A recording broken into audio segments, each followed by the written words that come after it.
नमस्कार. श्री स्वामी समर्थ सर्वांना. स्वामींची कृपा नेहमी तुम्ही व तुमच्या परिवारावरती राहो हीच स्वामींच्या चरणी प्रार्थना. तर ताईंनो, पुन्हा एकदा स्वामींच्या चरणांना वंदन करून आजच्या व्हिडिओला सुरुवात करूया. तर ताईंनो आणि दादांनो, आपण आजच्या व्हिडिओमधून हे बघणार आहोत की अक्षय तृतीया येत आहे. तर अक्षय तृतीयेला आपण काय खरेदी केलं पाहिजे, अक्षय तृतीयेला पूजाविधी कसा करावा, तसंच त्या दिवशी दान धर्म काय करावा, ही सर्व माहिती ही आपण आजच्या व्हिडिओमधून बघणार आहोत. तरी व्हिडिओ हा शेवटपर्यंत नक्की बघा आणि हो, चॅनलवरती नवीन असाल तर चॅनलला नक्की सबस्क्राईब करा. अक्षय तृतीया ही हिंदू धर्मामधील अत्यंत शुभ सण आहे. तसंच हा दिवस हा 3.5 मुहूर्तापैकी एक आहे. त्यामुळं हा दिवस हा खूपच शुभ दिवस आहे. तसंच या दिवशी काही वस्तू खरेदी करणं, तसंच ह्या वस्तू खरेदी करणं हे अगदी भरभराटीचं लक्षण मानलं जातं. अक्षय तृतीयेच्या दिवशी देवी लक्ष्मी माता आणि विष्णूजींची पूजा केली जाते. यांची कृपा या दिवशी मिळते आणि आपल्या घरामध्ये सुख शांती येते, तसंच समृद्धीसुद्धा येते. अक्षय तृतीयेच्या दिवशी पूजा कशी करावी, अक्षय तृतीयेचे महत्त्व काय आहे, हे सर्व आपण आजच्या व्हिडिओमधून बघणार आहे. अक्षय तृतीया साजरी करण्यामागे एक पौराणिक कथा आहे. तर कोणती आहे तर ती पौराणिक कथा, धार्मिक पौराणिक कथेनुसार भगवान श्रीकृष्णांनी पांडवांना अक्षय पात्र भेट दिलं होतं. तर त्याच्यामुळे त्यांना आपल्या प्रवासात उपाशी राहावं लागलं नाही.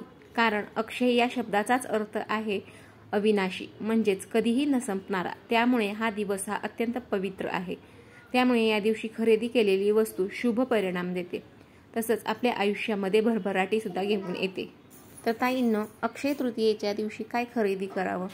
अक्षय तृतीया ही 3.5 मुहूर्तापैकी एक असल्याने या दिवशी शुभ कार्यही सुद्धा केली जातात. त्याचप्रमाणे नवीन वस्तू देखील घेतात. अक्षय तृतीयेच्या दिवशी सोनं आणि चांदी घेणं हे खूप शुभ आहे. तसंच या दिवशी वस्तू खरेदी करणं सुद्धा शुभ आहे. या दिवशी गृहप्रवेशसुद्धा केला जातो. वास्तुशांती देखील घातली जाते. नवीन घर घेतलं असेल तर वास्तुशांती देखील घातली जाते. त्याचप्रमाणे नवीन गाडी ही अक्षय तृतीयेच्या मुहूर्तावरती अनेक जण घेतात. नवीन गाडी घेतात, नवीन घर घेतात. त्याचप्रमाणे गृहप्रवेशसुद्धा या दिवशी केला जातो. त्याचप्रमाणे नवीन घराची वास्तुशांतीसुद्धा या दिवशी केली जाते. तर ताईंनो, अक्षय तृतीयेच्या दिवशी देवी लक्ष्मी माता आणि विष्णू यांची पूजा केली जाते. देवी लक्ष्मीला आपण धनसंपत्तीचं प्रतीक मानतो. त्यामुळे या दिवशी देवीची पूजा केल्याने तिची कृपा प्राप्त होते. त्याचप्रमाणे घरामध्ये धनसंपत्ती आणि समृद्धीसुद्धा येते. दिवाबत्ती, धूप, हार, फुले लावून देवीची आराधना करायची आहे. त्याचप्रमाणे काही लोक कलश मांडून देखील पूजा करतात. तसेच घरात गोडाचा नैवेद्यसुद्धा करून देवीला अर्पण करतात. तर ताईंनो, हा दिवस आहे तो अत्यंत शुभ आहे. त्यामुळे या दिवशी देवी लक्ष्मी मातांची पूजा कशी करायची आहे ते आपण बघूया. तर या दिवसाची सुरुवात ही सकाळी लवकर उठून पवित्र पाण्याने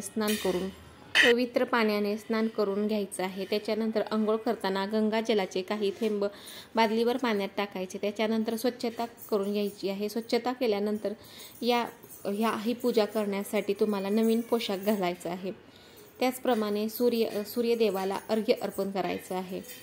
त्याचप्रमाणे थोड्या काळासाठी ध्यान करण्यासाठी एक शांत अशी जागा शोधा आणि तिथे देवी माता लक्ष्मी यांचे ध्यान करत बसा.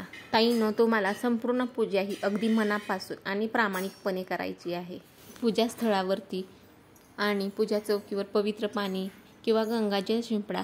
चौकीला ताज्या पिवळ्या कापडाने झाकून त्यावर भगवान गणेश व भगवान विष्णू आणि देवी लक्ष्मी माता यांच्या मूर्ती ठेवा. लक्ष्मी मातेची मूर्ती भगवान विष्णूंच्या डाव्या बाजूला ठेवा. चौकीच्या उजवीकडे तुपाचा किंवा तेलाचा दिवा लावा. एक कलश घ्या आणि त्यावर हळद लावा. त्याच्यानंतर सिंदुराने स्वस्तिक काढून घ्या. कलशामध्ये पाणी भरून घ्या. त्यात कुंकू आणि हळद अर्पण करा. आतमध्ये एक नाणं टाका आणि त्याच्यावरती आंब्याची पाने ठेवा व नंतर त्याच्यावरती एक नारळ ठेवा. अशी साधी सोपी पूजा तुम्हाला अक्षय तृतीयेच्या दिवशी करायची आहे.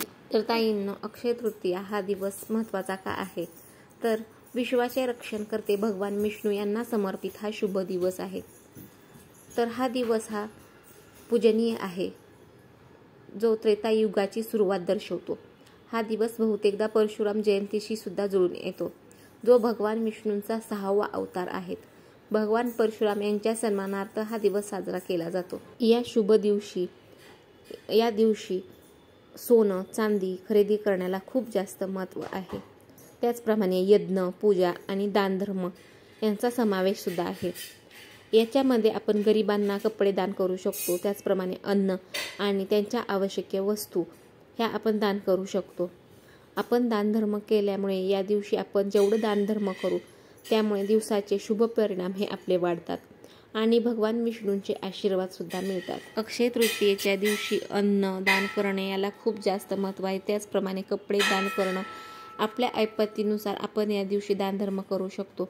आपण असं केल्याने आपल्याला भगवान विष्णूंचे आशीर्वाद सुद्धा मिळतील आणि माता लक्ष्मीची सुद्धा आपल्यावरती कृपा होईल. त्यामुळे या दिवशी आवर्जून तुम्ही आपल्या ऐपतीप्रमाणे दानधर्म करा.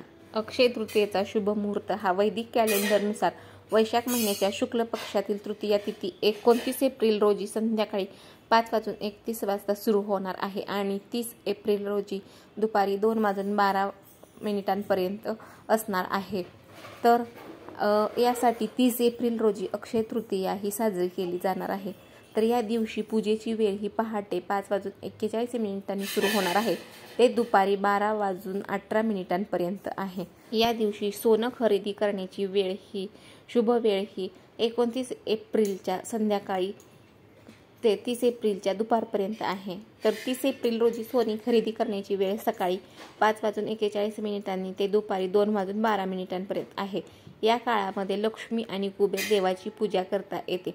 लक्ष्मीची पूजा केल्याने सुख आणि सौभाग्य सुद्धा वाढते.